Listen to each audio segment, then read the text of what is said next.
فأعوذ بالله من الشيطان الرجيم. بسم الله الرحمن الرحيم. وأحسن كما أحسن الله إليك. صدق الله العلي العظيم. صدق وبلغ رسوله النبي الكريم. ونحن على ذلك من الشاهدين الشاكرين والحمد لله رب العالمين. ആദരണീയരായ സയ്യിദ് അലി ബാഫഖി തങ്ങൾ, ബദറു സാദാത്ത് തങ്ങൾ തുടങ്ങിയ ഉന്നതരായ സാദാത്തുക്കൾ, ഉലമാക്കൾ, ഉമറാക്കൾ, സാമൂഹിക രാഷ്ട്രീയ സാംസ്കാരിക നേതാക്കൾ, പ്രവർത്തകർ, പ്രിയപ്പെട്ട സഹോദരന്മാർ, സുഹൃത്തുക്കൾ,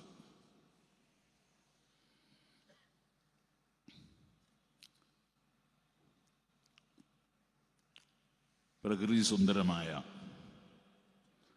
ഈ വയനാട് പ്രദേശത്ത് കേരളയാത്ര അഞ്ചാമത്തെ ദിവസമായി എത്തിച്ചേർന്നിരിക്കുന്നു. തുടക്കം മുതലേ സമൂഹത്തിലെ വ്യത്യസ്തരായ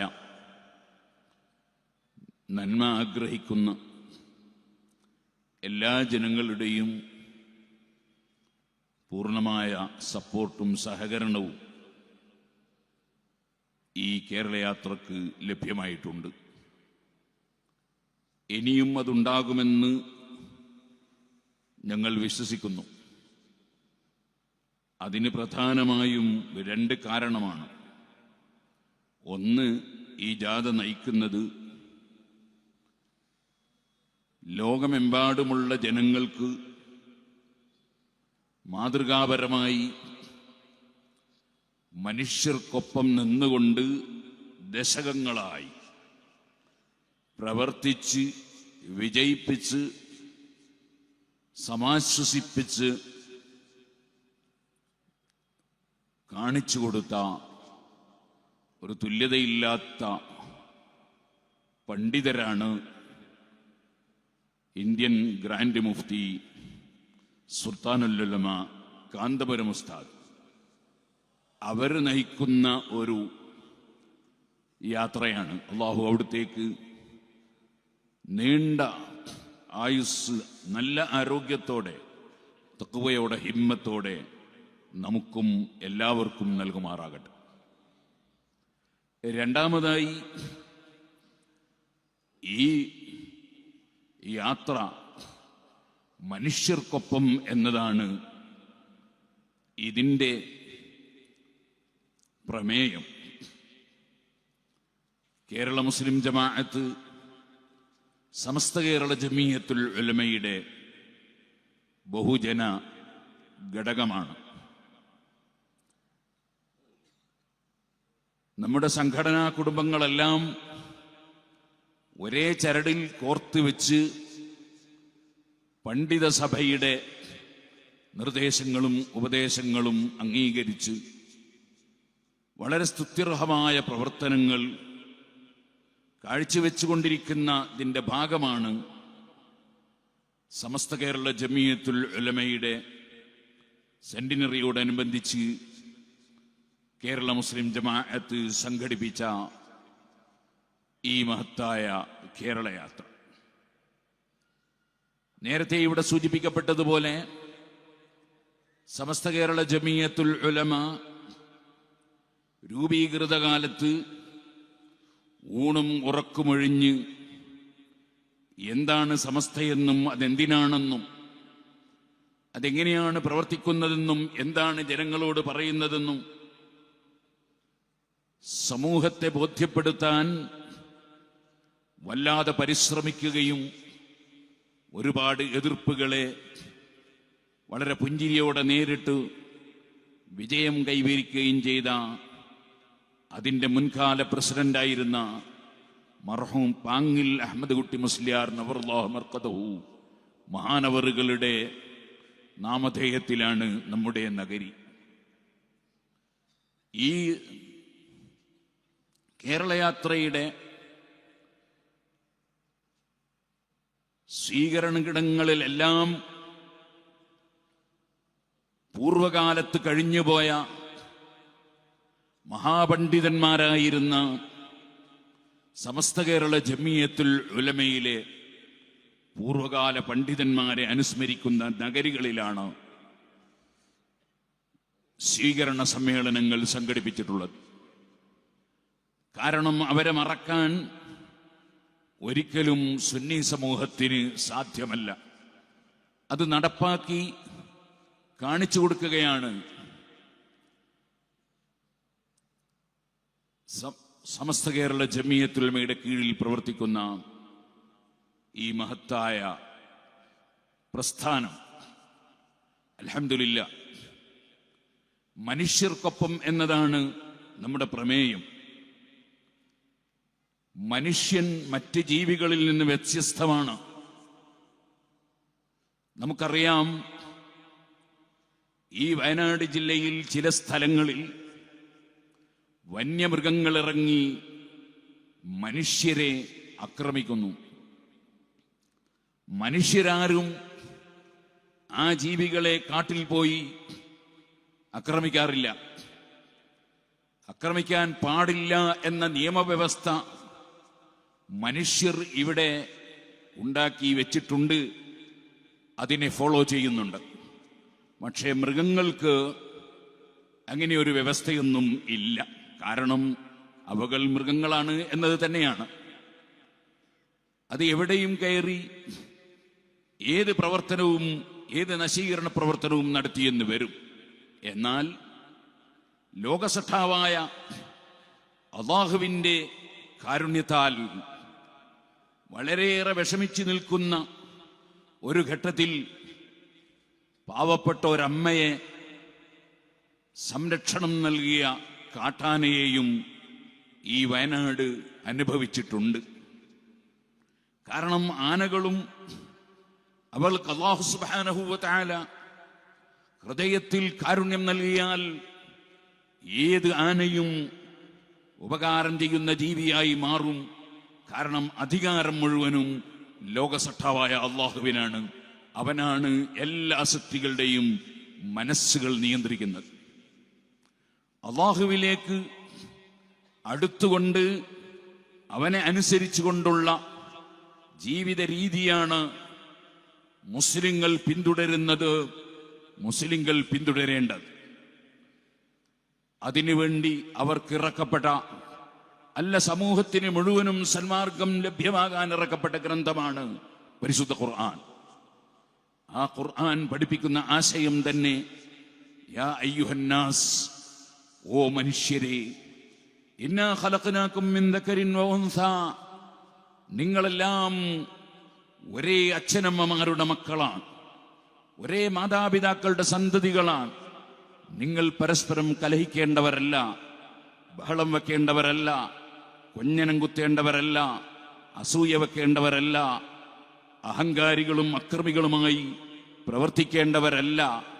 നിങ്ങളെല്ലാം ഒരേ മാതാപിതാക്കളുടെ മക്കളാണ്. വജഅൽനാകും ശുഊബൻ വഖബാഇൽ, നിങ്ങളെ പല ഗോത്രങ്ങളും വർഗങ്ങളുമൊക്കെയായി തിരിച്ചിട്ടുണ്ട്. അതിൽ തആറഫു, നിങ്ങൾക്ക് അഡ്രസ് ഉണ്ടാകാനാണ്. നിങ്ങൾക്ക് പരസ്പരം അതിൻ്റെ പേരിൽ വർഗീയത കാണിക്കാനോ അക്രമം അഴിച്ചുവിടാനോ പരസ്പരം തെറി പറയാനോ ചീത്ത വിളിക്കാനോ ഒന്നിനുമല്ല.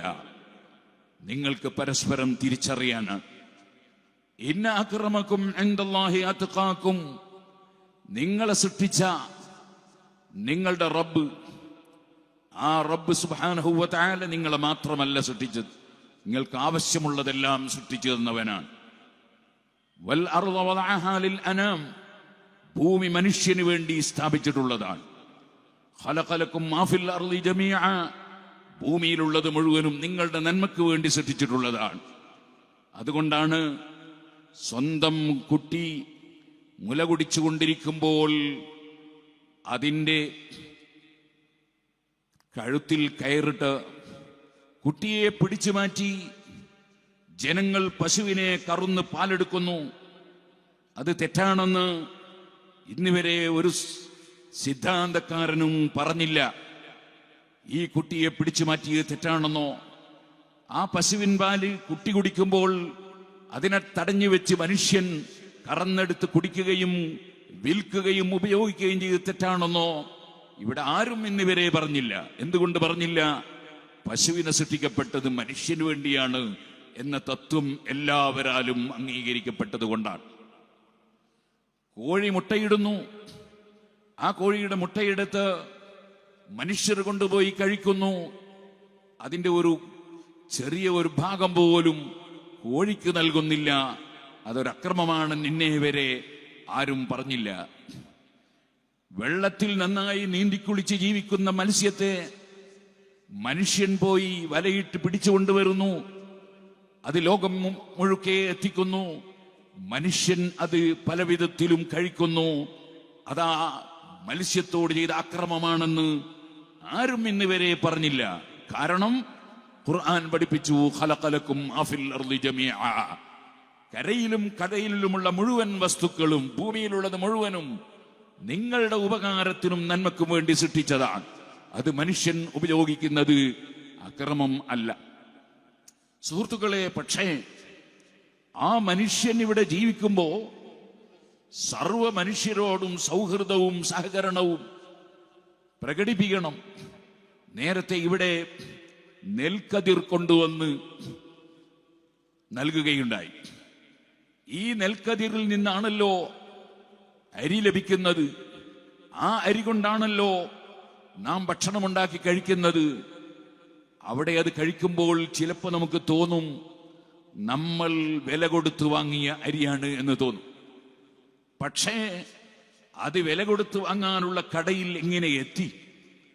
അതെത്തിയതിൻ്റെ പിന്നിൽ ഏതെല്ലാം മതവിശ്വാസികൾ അല്ലെങ്കിൽ ഒരു വിശ്വാസവുമില്ലാത്തവർ, എത്ര ആളുകൾ അതിൻ്റെ പിന്നിൽ വെറും ചളിയിലും മണ്ണിലും നിന്ന് അധ്വാനിച്ചിട്ടുണ്ട് എന്ന് മനുഷ്യൻ ചിന്തിക്കേണ്ടതില്ലയോ?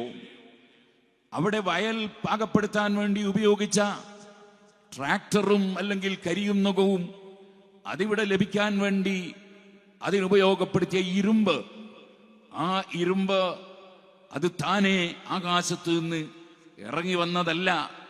എവിടെയാണ് ഇരുമ്പുള്ളതെന്ന് കണ്ടെത്താൻ ശേഷിയുള്ള ഭൂഗർഭശാസ്ത്രജ്ഞന്മാരും അതേപോലെ അതിനെ സംബന്ധിച്ച് അറിവുള്ളവരും അങ്ങനെ ആളുകൾ പഠിച്ച് അതിനുവേണ്ടി പ്രവർത്തിച്ചത് കൊണ്ടല്ലേ ഇരുമ്പ് എത്താൻ കാരണമായത്. ശേഷം അത് ശുദ്ധീകരിക്കാൻ വേണ്ടി എത്ര കോടികൾ ചെലവഴിച്ച് പല ഫാക്ടറികളും നിർമ്മിച്ച എത്ര ആളുകളുടെ സേവനം അതിന്റെ പിന്നിൽ പ്രവർത്തിച്ചിട്ടുണ്ട്. അതുപോലെ എത്ര ജനങ്ങളുടെ പ്രവർത്തനങ്ങൾ, അധ്വാനങ്ങൾ, തൊഴിലുകൾ അതിന്റെ പിന്നിൽ പ്രവർത്തിച്ചിട്ടുണ്ട്. അത് നമ്മുടെ മുൻപിലെത്തുമ്പോഴേക്ക് അതിന്റെ പിന്നിൽ ഓടിയ വാഹനങ്ങൾ എത്ര, അതിനുവേണ്ടി ഓടിച്ച ഡ്രൈവർമാർ എത്ര, ആ വാഹനം നിർമ്മിച്ച കമ്പനികൾ എത്ര, അതിനുവേണ്ടി ചെലവഴിച്ച സംഖ്യകൾ എത്ര. ഇങ്ങനെ നിങ്ങളൊന്ന് ചിന്തിച്ചു നോക്കൂ. ആ ഒരു നെല്ലിന്റെ മണി, അരിമണി നമ്മുടെ മുമ്പിലെത്തുമ്പോൾ എത്രയോ ജനങ്ങളുടെ, അതിലേതെല്ലാം ജനങ്ങളുണ്ട്? ഒരു പ്രത്യേക മതക്കാർ മാത്രമാണോ? എല്ലാ മതത്തിൽപ്പെട്ടവരും മതമില്ലാത്തവരും പലരും പല നാട്ടുകാരും വർഗക്കാരും വർണ്ണക്കാരും ഭാഷക്കാരും അവരെല്ലാവരും സഹകരിച്ച് പ്രവർത്തിച്ചിട്ടല്ലേ നാം ഊണ് കഴിക്കുന്നത്. അപ്പൊ ഈ മനുഷ്യരോട് മുഴുവനും ബാധ്യതയുള്ളവനല്ലേ മനുഷ്യൻ. മനുഷ്യൻ പരസ്പരം കുത്തിക്കീറേണ്ടവനാണോ? കത്തിക്കയറേണ്ടവനാണോ? അവൻ പരസ്പരം തെറി വിളിക്കേണ്ടവനാണോ? അവൻ പരസ്പരം ആക്രമിക്കേണ്ടവനാണോ? നാം എല്ലാവരും ഒരുപോലെ ചിന്തിക്കേണ്ടതില്ലേ? ആ മനുഷ്യൻ, അവന് വെറുതെയല്ലല്ലോ ചിന്താശക്തി നൽകിയത്. കാരണം മനുഷ്യന് നല്ല ഉപദേശങ്ങൾ നൽകുമ്പോൾ മനുഷ്യൻ നന്നാകുമെന്നതിൽ സംശയത്തിന് അവകാശമില്ല. എന്തിനധികം പറയണം?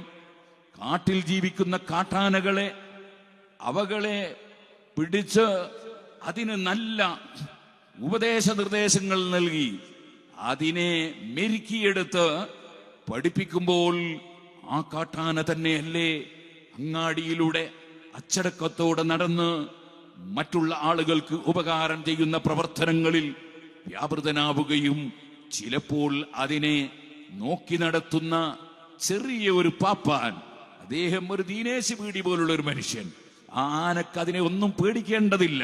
പക്ഷേ ആ പാപ്പാൻ ആനെ എന്ന് പറഞ്ഞ് ഗർജിക്കുമ്പോൾ ആന ഭയപ്പെടുന്നതും നമ്മൾ കാണുന്നില്ലേ? അത് ലോകസത്താവായ അള്ളാഹുവിന്റെ നിയന്ത്രണം അല്ലേ?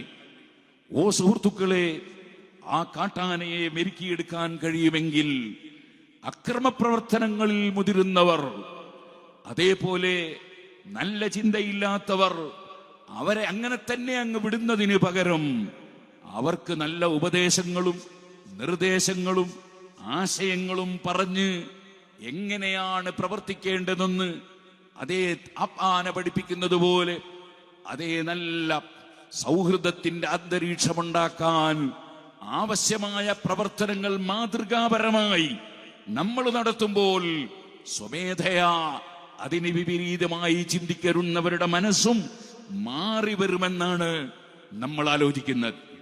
അതുകൊണ്ടാണ് ഈ കേരള മുസ്ലിം ജമാഅത്ത് ഇങ്ങനെയുള്ള നല്ല ഉപദേശങ്ങളും നിർദ്ദേശങ്ങളും നൽകുന്ന, നല്ല ആശയങ്ങൾ വിളമ്പുന്ന ഇത്തരം പരിപാടികൾ സംഘടിപ്പിക്കുന്നത്. പരിശുദ്ധ ഖുർആൻ പറഞ്ഞില്ലേ, ജഅൽനാകും ഉമ്മത്തൻ വസതൻ ലിതകൂനൂ ശുഹദാഅ അലന്നാസ്. മനുഷ്യർക്ക് ഉത്തമ സാക്ഷികളായി, അതേ മനുഷ്യർക്ക് മാതൃകയായി ജീവിക്കണം നിങ്ങൾ. ലിതകൂനൂ ശുഹദാഅ അലന്നാസ്. അതിന് നിങ്ങൾക്ക് ഉത്തമ മാതൃകയായി ജീവിക്കാനുള്ള ഒരു പ്രവാചകരെ നിങ്ങൾക്ക് തന്നിട്ടുണ്ട്. വയകൂന റസൂലു അലൈക്കും ഷഹീദാ. ആ മുഹമ്മദ് നബി സല്ലല്ലാഹു അലൈഹി വസല്ലം തങ്ങൾ പഠിപ്പിച്ച സുന്ദരമായ ആശയങ്ങൾ, ആ ആശയങ്ങളെ ജീവിതത്തിൽ ശരിക്കും കാണിച്ചു തന്ന സഹാബികൾ മുതൽ ഇന്നേ വരെയുള്ള പണ്ഡിതന്മാരായ മഹത്തുക്കൾ, നിങ്ങൾ കേട്ടിട്ടില്ലേ? മഹാനായ തഖിയുദ്ദീൻ സുബ്കി റളിയല്ലാഹു അൻഹു, മഹാനവറുകളുടെ മകൻ താജുദ്ദീൻ സുബ്കി റളിയല്ലാഹു അൻഹു, രണ്ടുപേരും പ്രഗത്ഭരായ പണ്ഡിതന്മാരാണ്. ആ താജുദ്ദീൻ സുബ്കി പറയാണ്, ഞാൻ കുട്ടിക്കാലത്ത് ഒരു സ്ഥലത്ത് നിൽക്കുമ്പോൾ ഒരു നായ അതിലൂടെ വഴി നടന്നു പോകുന്നു.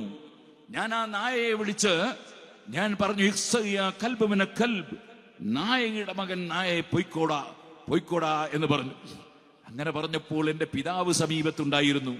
പിതാവ് തിരുത്തുകയാണ്.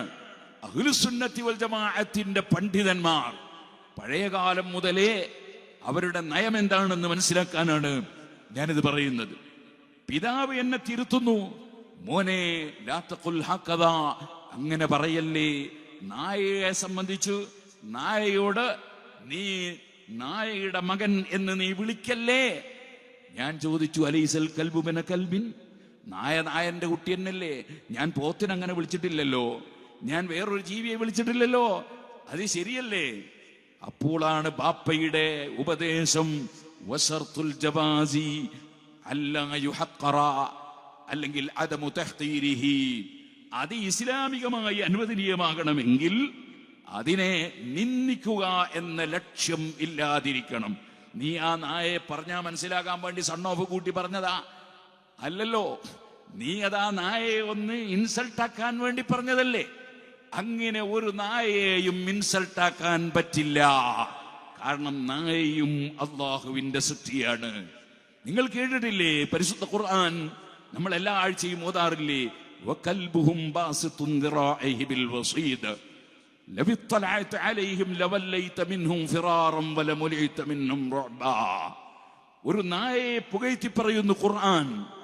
അതേ, അതിനെ സംബന്ധിച്ച് പറഞ്ഞത് തന്നെ വസാമിനുഹും സബഅത്തുൻ വസാമിനുഹും കൽബുഹും. അവർ 7 ഔലിയാക്കൾ, ആ ഔലിയാക്കളെ സ്നേഹിച്ച നായ വസാമിനുഹും, അവരിൽ 8ാമത്തെ കക്ഷി അവരുടെ നായയാണ് എന്നാണ് ഖുർആൻ പറഞ്ഞത്. കാരണം അവരെയും കൂടെ സ്നേഹിച്ചു കൂടിയതിനാൽ നായയെയും അവരെ കൂട്ടത്തിൽ ചേർത്ത് പറയുന്നു ഖുർആൻ. വസാമിനുഹും, അവരിൽ 8ാമത്തേത് അവരുടെ നായയാണ്. ഓ സുഹൃത്തുക്കളെ, എന്തുകൊണ്ടാണത്? അതേ, ആ നായ മഹാന്മാരെ സ്നേഹിച്ചു. ആ നായയെ പ്രത്യേകം പുകഴ്ത്തി ഖുർആൻ. അതേ സമയത്ത് അതേ ഖുർആനിൽ തന്നെ വേറൊരു സ്ഥലത്തൊരു പണ്ഡിതന്റെ പതനം പറയുന്നുണ്ട്. ആ പണ്ഡിതൻ ആദരിക്കേണ്ട മഹൽ വ്യക്തിയായ കലീമുല്ലാഹി മൂസ അലൈഹിസ്സലാത്തു വസ്സലാമിനെ ആദരിച്ചില്ല. ആ മൂസാ നബി അലൈഹിസ്സലാത്തു വസ്സലാമിനെതിരെ പണം കണ്ടപ്പോൾ പണത്തിന്റെ പിന്നാലെ പോയി മൂസാ നബിക്കെതിരെ പ്രാർത്ഥിച്ചു ഒരു പണ്ഡിതൻ. അദ്ദേഹത്തിന്റെ പേരാണ് ബൽഅം ഇബ്നു ബഅൂറ. നിങ്ങൾക്കറിയാം, ഇപ്പോഴും ചില സ്ഥലങ്ങളിൽ ഖിത്മീർ എന്നെഴുതി വെച്ചത് കാണാം. അത് സുഹൃത്തുക്കളെ നായയുടെ പേരാണ്. അതിനെ ആദരിക്കപ്പെടുകയാണ്. കാരണം അത് ഔലിയാക്കളെ സ്നേഹിച്ച നായയാണ്. അതേ സമയത്ത് ബൽഅം ഇബ്നു ബഅൂർ എന്ന് പറയുന്ന മഹാപണ്ഡിതൻ, അദ്ദേഹത്തെ സംബന്ധിച്ച് ഖുർആൻ പറഞ്ഞു, അദ്ദേഹത്തിന് എന്തെല്ലാം ദൃഷ്ടാന്തങ്ങളാണ്. അത്തൈനാഹു ആയാത്തിനാ, പല ദൃഷ്ടാന്തങ്ങളും കിട്ടിയ ഒരു പണ്ഡിതനാണ്. അദ്ദേഹത്തിന് ദുആക്ക് വളരെ പെട്ടെന്ന് ഉത്തരമാണ്.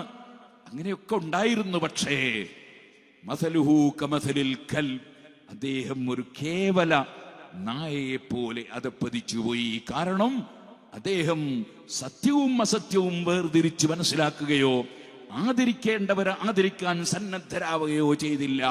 അതിനാൽ അദ്ദേഹം അധപ്പതിച്ചുപോയി. നായക്കൊരു സ്വഭാവമുണ്ട്, സാധാരണ നായക്ക്. അതെന്താണ്? നല്ല കോഴി അറുത്ത് പൊരിച്ചു കൊടുത്താൽ അത് തിന്നും. അതേ സമയത്ത് റോട്ടിലൂടെ അതാ ആക്സിഡന്റ് പറ്റി ഒരു ഭാഗത്ത് ചത്തു കിടക്കുന്ന നായ ഒരു കോഴി നാറുമ്പോൾ അതും പോയിട്ട് കഴിക്കും ഈ നായ. അതുപോലെ ആയിപ്പോയി ഇദ്ദേഹത്തിന് വേർതിരിവില്ലാതെ ആയിപ്പോയി. അദ്ദേഹത്തിന്റെ നാവ് താഴ്ന്നു പോയി എന്ന് തഫ്സീറിൽ കാണാം. അദ്ദേഹം പ്രാർത്ഥിച്ചപ്പോൾ പ്രാർത്ഥനയ്ക്ക് ഉത്തരം കിട്ടാൻ അദ്ദേഹത്തിന് പ്രാർത്ഥന തന്നെ വിചാരിച്ചതുപോലെ നടന്നില്ല എന്നും തഫ്സീറിൽ നമുക്ക് കാണാം. സുഹൃത്തുക്കളെ, മനുഷ്യൻ ഉന്നതനായ ജീവിയാണ്. ആ മനുഷ്യൻ ആ ഔന്നത്യം കണക്കിലെടുത്തുകൊണ്ട് ജീവിക്കണം. നായയെ അങ്ങനെ വിളിക്കാൻ പാടില്ല, നിന്ദിച്ചുകൊണ്ട് വിളിക്കാൻ പാടില്ല എന്നാണ് മഹാനായ ഇമാം തഖിയുദ്ദീൻ സുബ്കി റളിയല്ലാഹു അൻഹു മകനെ ഉപദേശിച്ചത്. എന്ന് വരുമ്പോൾ ഒരു പാർട്ടിക്കാരനും വേറൊരു പാർട്ടിക്കാരനെ ഇൻസൾട്ടാക്കി സംസാരിക്കാൻ പാടില്ല. ഒരു മതക്കാരനും വേറൊരു മതക്കാരനെ ഇൻസൾട്ടാക്കി സംസാരിക്കാൻ പാടില്ല. ഒരു മനുഷ്യനും വേറൊരു മനുഷ്യനെ ഇൻസൾട്ടാക്കി സംസാരിക്കാൻ പാടില്ല. ലാ യസ്ഖർ ഖൗമുൻ മിൻ ഖൗം, ഖുർആൻ പറയാണ്, ഒരു ജനതയും വേറൊരു ജനതയെ പരിഹസിക്കാൻ പാടില്ല. എത്ര നല്ല ആശയമാണ് ഖുർആൻ പഠിപ്പിക്കുന്ന ആശയം. ഈ ആശയങ്ങൾ ജനങ്ങളിൽ എത്തണം. അത് ജനങ്ങളിൽ എത്തണമെങ്കിൽ ഇങ്ങനെയുള്ള വേദികൾ ഉണ്ടാകണം. സുഹൃത്തുക്കളെ, ഞാനിപ്പോൾ നീട്ടി സംസാരിക്കുന്നില്ല. ജനങ്ങൾക്ക് ഈ ഇത്തരം ആശയങ്ങൾ ലഭ്യമാകണം. ഒരിക്കലും ആരും ആരെയും ആക്ഷേപിച്ച് ആരെയും നിന്ദിച്ച് സംസാരിക്കാൻ തന്നെ പാടില്ല. അതുകൊണ്ടാണല്ലോ നബി സല്ലല്ലാഹു അലൈഹി വസല്ലം പഠിപ്പിച്ചത് എന്താണ്? അഹിബ്ബലിന്നാസ്, മനുഷ്യർക്ക് നീ ഇഷ്ടപ്പെടണം. മാ തുഹിബ്ബു ലിനഫ്സിക്, നിനക്ക് സ്വന്തത്തിൽ ഇഷ്ടപ്പെടുന്നത് ഇഷ്ടപ്പെടണം. തകുൻ മുസ്ലിമൻ, അപ്പോൾ നിനക്കൊരു മുസ്ലിമാകാം. മുസ്ലിമാകണമെങ്കിൽ ഒന്ന് വേണം, എനിക്ക് ഞാൻ ഇഷ്ടപ്പെടുന്നത് എന്താണോ അത് മറ്റുള്ളവർക്ക് ഇഷ്ടപ്പെടണം. ഞാനൊരു ഭവനരഹിതനാകുന്നത് ഒരിക്കലും ഞാൻ ഇഷ്ടപ്പെടില്ല. അതുകൊണ്ട് തന്നെ ഒരിക്കലും കുത്തുമലയിലോ കവളപ്പാറയിലോ അല്ല, നമ്മുടെ ഈ വയനാട്ടിലോ എവിടെയാണെങ്കിലും ഒരാളും ഭവനരഹിതരായിക്കൂടാ. അത് ബാംഗ്ലൂരിലായാലും കേരളത്തിലായാലും വടക്കേ ഇന്ത്യയിലായാലും ഭവനരഹിതരായിക്കൂടാ. കാരണം അത് ഞാനത് ഇഷ്ടപ്പെടുന്നില്ല. എനിക്കിഷ്ടപ്പെടുന്നത് മറ്റുള്ളവർക്ക് ഇഷ്ടപ്പെടണം. അതാണല്ലോ നമ്മളെ മുഹമ്മദ് നബി സല്ലല്ലാഹു അലൈഹി വസല്ലം പഠിപ്പിച്ച ആശയം. അൽഹംദുലില്ലാഹ്, ഭവനരഹിതരായവർക്ക് ഭവനം നിർമ്മിച്ചു കൊടുക്കുമെന്ന്, ബാംഗ്ലൂരിൽ നിർമ്മിച്ചു കൊടുക്കുമെന്ന് അവിടുത്തെ സർക്കാർ പറഞ്ഞതായിട്ടാണ് അറിവ്. അതിന് നമ്മൾ അഭിനന്ദനം പറയുന്നു. അത് വളരെ നേരത്തെ ചെയ്തിരുന്നുവെങ്കിൽ എത്രയോ നന്നായനെ എന്ന് ഇനിമേലിൽ അത്തരം സംഭവങ്ങൾ ഉണ്ടാകാതിരിക്കാൻ വേണ്ടി ഓർമ്മപ്പെടുത്തുകയും ചെയ്യുന്നു. നമ്മൾ ഓർക്കണം, നമ്മളൊരു ഭവനത്തിൽ ഇറങ്ങുമ്പോൾ ഉണ്ടാകുന്ന വേദന എത്രയാണ്. ആ വേദന ഏറ്റവും കൂടുതൽ അനുഭവിച്ചവരാണ് നബി സല്ലല്ലാഹു അലൈഹി വസല്ലം സഹാബികളും. വീട്ടിൽ കിടന്നുറങ്ങുന്ന സമയത്താണ് തല വെട്ടിക്കൊല്ലാൻ വേണ്ടി ശത്രുക്കൾ വന്ന്, അങ്ങനെ ശത്രുക്കൾ വന്നിട്ട് പോലും, അവർ വളഞ്ഞിരുന്നിട്ട് പോലും അവരുടെ മുന്നിലൂടെ സധൈര്യം ഇറങ്ങിപ്പോയ മുഹമ്മദ് നബി സല്ലല്ലാഹു അലൈഹി വസല്ലം വീട്ടിലെ ഒരു ചെറിയ കത്തി പോലും എടുത്ത് അവരെ ഒന്നും ചെയ്തിട്ടില്ലെന്ന് മാത്രമല്ല, ആ നബിതങ്ങൾ ഒരൽപ്പം മണ്ണ് വാരിയിട്ട് അതുകൊണ്ടൊരു അപകടവും സംഭവിക്കൂലല്ലോ. ഇന്ന് നമ്മുടെ പോലീസ് ഉദ്യോഗസ്ഥന്മാർ ഉപയോഗിക്കുന്ന എല്ലാ ജലപീരങ്കിയുടെയും മാതൃക നബി സല്ലല്ലാഹു അലൈഹി വസല്ലം തങ്ങളിൽ നിന്നാണ്. നബിതങ്ങൾ പൊടിമണ്ണ് വാരിയിട്ടാണ് ആ ശത്രുക്കളുടെ തലയിലേക്ക് എറിഞ്ഞതൊരു പരുക്കുമില്ലാത്ത വസ്തുവും.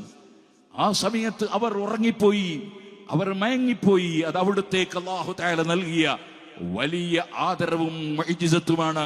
മുഹമ്മദ് നബി സല്ലല്ലാഹു അലൈഹി വസല്ലം ഒരു സാധാരണ മനുഷ്യനാണെന്ന് വിശ്വസിച്ചാൽ അവനൊരു മുസ്ലിമായി ജീവിച്ച് മരിക്കാൻ കഴിയില്ല. അതുകൊണ്ട് അങ്ങനെ വിശ്വസിച്ച് ആരും അവനവന്റെ ഈമാൻ കളയരുതെന്ന് പറയുന്നതും നമ്മൾ ഇഷ്ടപ്പെടുന്നത് ജനങ്ങൾക്ക് ഇഷ്ടപ്പെടുന്നത് കൊണ്ടാണ്. എനിക്ക് ഈമാനോടെ മരിക്കണമെന്ന് എനിക്ക് ആഗ്രഹമുണ്ട്. അതേപോലെ മുസ്ലിങ്ങളെല്ലാം ഈമാനോടെ മരിക്കണം എന്നാഗ്രഹിക്കുമ്പോൾ ഞാനത് പറയൽ എനിക്ക് നിർബന്ധമാണ്. നമ്മുടെ പണ്ഡിതന്മാർക്കത് പറയൽ നിർബന്ധമാണ്.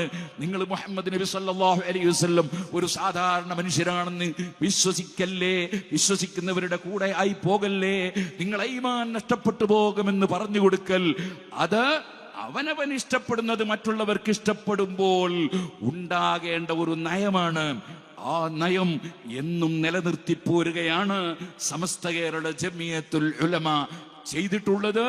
അതിനിയും തുടർന്നുകൊണ്ടേ ഇരിക്കും ഇൻഷാ അല്ലാഹ്. അതിന്റെ 100ാം വാർഷികം വരുന്നുണ്ട്, അതിന്റെ വലിയ സമ്മേളനം വരുന്നുണ്ട്. 100ാം വാർഷികം ഒരു ദിവസം കൊണ്ട് കഴിയാനല്ലല്ലോ നമ്മുടെ തീരുമാനം. 3-4 വർഷം തുടരെയായുള്ള പരിപാടികളാണ്. അതിന്റെ കേരള മുസ്ലിം ജമാഅത്തിന്റെ ഒരു വർഷം അതിന്റെ പൂർത്തീകരണത്തോടു കൂടിയുള്ളതാണ് ഇന്നത്തെ ഇപ്പോൾ നടന്നുകൊണ്ടിരിക്കുന്ന നമ്മുടെ ഈ യാത്ര. ഞാൻ ദീർഘിപ്പിക്കുന്നില്ല. അല്ലാഹു സുബ്ഹാനഹു വ തആല നല്ലത് ചിന്തിക്കാനും നല്ലവരായി ജീവിക്കാനും നമുക്കെല്ലാവർക്കും ഭാഗ്യം നൽകുമാറാകട്ടെ. ആരെയും നിർബന്ധിക്കുന്ന പരിപാടി ഇസ്ലാമിൽ ഇല്ല. ലാ ഇക്റാഹ ഫിദ്ദീൻ. മുഹമ്മദ് നബി സല്ലല്ലാഹു അലൈഹി വസല്ലം തങ്ങളുടെ സമീപത്ത് അതേ ക്രിസ്ത്യാനികളിൽപ്പെട്ട ചിലർ വന്ന് കംപ്ലൈന്റ് പറഞ്ഞു, ഓ നബിയെ, അങ്ങയുടെ അനുയായിയായ ഒരാൾ ഞങ്ങളുടെ കൂടെ വന്ന ഒരു മനുഷ്യനെ, അദ്ദേഹത്തിനെ ഞങ്ങളെ കൂടെ വരാൻ അനുവദിക്കാതെ പിടിച്ചു വെച്ചിരിക്കുന്നു എന്ന് കംപ്ലൈന്റ് പറഞ്ഞു. നബി സല്ലല്ലാഹു അലൈഹി വസല്ലം അങ്ങനെ തന്നെയാ വേണ്ടതെന്നാ പറഞ്ഞത്? അല്ല, മറിച്ച് ആ അനുയായിയെ വിളിപ്പിച്ചു, അദ്ദേഹത്തോട് വിശദീകരണം ചോദിച്ചു. അദ്ദേഹം പറഞ്ഞു, നബിയെ, ഞാൻ വേറെ ആരെയും പിടിച്ചു വെച്ചിട്ടില്ല, എന്റെ മകനാണത്, എന്റെ മകൻ. അദ്ദേഹം ഈ ഇസ്ലാം വിശ്വസിച്ച് സ്വർഗത്തിൽ കടക്കണമെന്ന് ഞാൻ ആഗ്രഹിക്കുന്നു. അതിനുവേണ്ടി അവനോട് ഞാൻ പറഞ്ഞു, മദീന വിട്ടു പോകണ്ട, നീ ഇവിടെ തന്നെ നിൽക്കൂ. അങ്ങനെ ഞാൻ പറഞ്ഞപ്പോൾ അവൻ തയ്യാറാകുന്നില്ലെന്ന് കണ്ടപ്പോ എന്റെ മകനാണ് എന്ന ഒരു പാരന്റ് എന്ന അധികാരം വെച്ചുകൊണ്ടാണ് ഞാൻ പിടിച്ചു നിർത്തിയത്. സുഹൃത്തുക്കളെ, അപ്പോഴാണ് അല്ലാഹു സുബ്ഹാനഹു വ തആല പരിശുദ്ധ ഖുർആനിൽ ആയത്തിറക്കുന്നത്, ലാ ഇക്റാഹ ഫിദ്ദീൻ. പരിശുദ്ധമായ ഇസ്ലാം മതത്തിൽ നിർബന്ധിച്ച് പ്രവേശിപ്പിക്കുന്ന പ്രശ്നം ഇല്ല. ലാ ഇക്റാഹ ഫിദ്ദീൻ ഖദ് തബയ്യന റുശ്ദു മിനൽ ഗയ്യ്. ഏതാണ് സന്മാർഗം, ഏതാണ് നിർമാർഗം, അതെല്ലാം വ്യക്തമായി കഴിഞ്ഞിട്ടുണ്ട്. ആരെയും നിർബന്ധിക്കുന്ന പ്രശ്നം ഇല്ല. നിങ്ങൾ കണ്ടില്ലേ, ഇസ്ലാമിന്റെ പ്രബോധന പ്രവർത്തന രംഗത്ത് നബി സല്ലല്ലാഹു അലൈഹി വസല്ലം മുതൽക്കുള്ള നയമാണത്. ആരെയും നിർബന്ധിക്കുന്ന പ്രശ്നം ഇല്ല. ഓരോരുത്തർക്കും ഇസ്ലാമിനെ പഠിക്കാം, പഠിച്ചുകൊണ്ട് ഇസ്ലാമിനെ സ്വീകരിക്കാം. അതിനാരുടെയും സീറ്റ് ആവശ്യം ഇല്ല. എല്ലാവരും ആഗ്രഹിക്കേണ്ടത് അവനവന് ഇഷ്ടപ്പെടുന്നത് മറ്റുള്ളവർക്ക് ഇഷ്ടപ്പെടുക. അഹിബ്ബലിന്നാസി മാ തുഹിബ്ബു ലിനഫ്സിക തകുൻ മുസ്ലിമൻ. ഓ സുഹൃത്തുക്കളെ, അതുകൊണ്ട് തന്നെ ഒരു മനുഷ്യനെ അപകടത്തിൽപ്പെടുത്തുന്ന കക്ഷികൾ, അത് വിശ്വാസത്തിലാകട്ടെ, കർമ്മത്തിലാകട്ടെ, തീവ്രവാദം പ്രചരിപ്പിച്ചിട്ടാകട്ടെ, ഭീകരവാദം പ്രചരിപ്പിച്ചിട്ടാകട്ടെ, വർഗീയത പ്രചരിപ്പിച്ചിട്ടാകട്ടെ, അക്രമം ചെയ്യാൻ പ്രചോദനം നൽകിയിട്ടാകട്ടെ, ഏത് വിധത്തിൽ ഒരു മനുഷ്യൻ മറ്റു മനുഷ്യരെ പിഴപ്പിക്കാൻ പോകുന്നുണ്ടോ അവിടെ ഖുർആൻ നിർദ്ദേശിക്കുന്നു, ലാ തർക്കനൂ ഇലല്ലദീന ളലമൂ ഫതമസ്സകുമുന്നാർ. നിങ്ങൾ അക്രമം ചെയ്യുന്നവരിലേക്ക് ചായാൻ പാടില്ല, അവരുമായി നിങ്ങൾ ചായാൻ പാടില്ല. അങ്ങനെ വരുമ്പോൾ നിങ്ങളെ നരകം സ്പർശിക്കും. അതുകൊണ്ട് തന്നെ ശരിയായ പാതയിൽ ജീവിച്ചു വന്ന നബി സല്ലല്ലാഹു അലൈഹി വസല്ലമയുടെ സഹാബത്ത്, അവിടെ സഹാബത്തിനെ പിന്തുടർന്ന താബിഈങ്ങൾ, തബഉ താബിഈങ്ങൾ, 4 മദ്ഹബിന്റെ ഇമാമിങ്ങൾ, അതേ ഇമാം അശ്അരി, ഇമാം മാതുരിദി റഹ്മത്തുള്ളാഹി അലൈഹിം, അങ്ങനെയുള്ള പണ്ഡിതന്മാർ അവരുടെ കാലശേഷം ഇന്നേ വരെ തുടർന്നു വന്ന, ആരോടും വൈരാഗ്യമില്ലാത്ത, ആരോടും വിദ്വേഷമില്ലാത്ത, ആരോടും വെറുപ്പില്ലാത്ത, ഇങ്ങോട്ട് തെറ്റിയവരോട് പോലും വെറുപ്പ് വെക്കാത്ത മഹാന്മാർ. നിങ്ങൾ കേട്ടില്ലേ, ഇമാം നവവി റളിയല്ലാഹുവിന്റെ തൊപ്പിയും എടുത്ത ഒരു മനുഷ്യൻ കളവ് നടത്തിയിട്ട് ഓടിപ്പോയപ്പോ ഇമാം നവവി റളിയല്ലാഹു അൻഹു ചിന്തിച്ചതിന്റെ തൊപ്പി പോയി എന്നല്ല, ആ തൊപ്പി കളവ് നടത്തിയതുകൊണ്ട് അവൻ നരകത്തിൽ കടക്കുമല്ലോ, അവനെ എങ്ങനെ നരകത്തിൽ നിന്ന് രക്ഷപ്പെടുത്തും? ഇമാം നവവി റളിയല്ലാഹു അൻഹു അദ്ദേഹത്തിന്റെ പിന്നാലെ ഓടുകയാണ്. എന്തിനാണ് ഓടുന്നത്? മോനെ, ഞാനത് പൊരുത്തപ്പെട്ടിട്ടുണ്ട്, നിനക്കത് ഞാൻ അനുവദനീയമാക്കി തരികയാണ് എന്ന് പറയാനാണ് ഓടുന്നത്.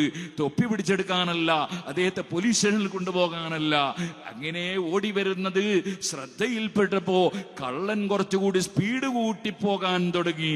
അപ്പോൾ ഇമാം നവവി ഉറക്കെ വിളിച്ചു പറഞ്ഞു, നിനക്ക് പൊരുത്തപ്പെട്ടു മോനെ, പൊരുത്തപ്പെട്ടു.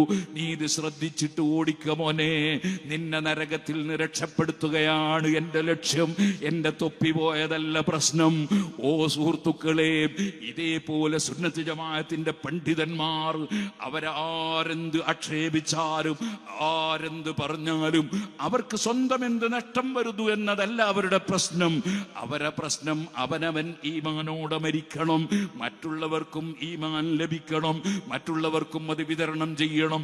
അത് തെറ്റിപ്പോകുന്ന വഴിയിലേക്കൊരിക്കലും മുസ്ലിം ഉമ്മത്ത് നീങ്ങിപ്പോകാൻ പാടില്ല. അതേപോലെ മുസ്ലിം ഉമ്മത്ത് വേറെ മതക്കാരോട് വൈരാഗ്യവും വിദ്വേഷവും വെക്കുന്നവരായി തീർന്ന് ഇസ്ലാമിന്റെ സൗന്ദര്യം നഷ്ടപ്പെട്ടു പോകാൻ പാടില്ല. ഇസ്ലാമിന്റെ മുഖത്ത് കരിവാരി തേക്കുന്ന തീവ്രവാദികളുടെ കൂടെയോ ഭീകരവാദികളുടെ കൂടെയോ ഒരൊറ്റ മുസ്ലിമും പെട്ടുപോകാൻ പാടില്ല. അതിവിടെ നന്നായി പറഞ്ഞ് മനസ്സിലാക്കി കൊടുക്കാനാണ് ഇത്തരം വേദികൾ തന്നെ സംഘടിപ്പിക്കുന്നത് എന്ന് ഓർമ്മപ്പെടുത്തി ഇവിടെ എത്തിച്ചേർന്ന എല്ലാ ആളുകൾക്കും, അതിൽ നേതാക്കളുണ്ട്, പണ്ഡിതന്മാരുണ്ട്, സാദാത്തുക്കളുണ്ട്, അതേപോലെ മറ്റ് പല രാഷ്ട്രീയ സംഘടനയുടെയും നേതാക്കളുണ്ട്, മന്ത്രിമാരുണ്ട്, MLA-മാരുണ്ട്, എല്ലാ ജനങ്ങൾക്കും സർവ്വവിധ അഭിനന്ദനങ്ങളും അർപ്പിച്ചുകൊണ്ട് ഞാൻ എൻ്റെ വാക്കുകൾ അവസാനിപ്പിക്കട്ടെ. അസ്സലാമു അലൈക്കും വറഹ്മത്തുള്ളാഹി വബറകാതുഹു.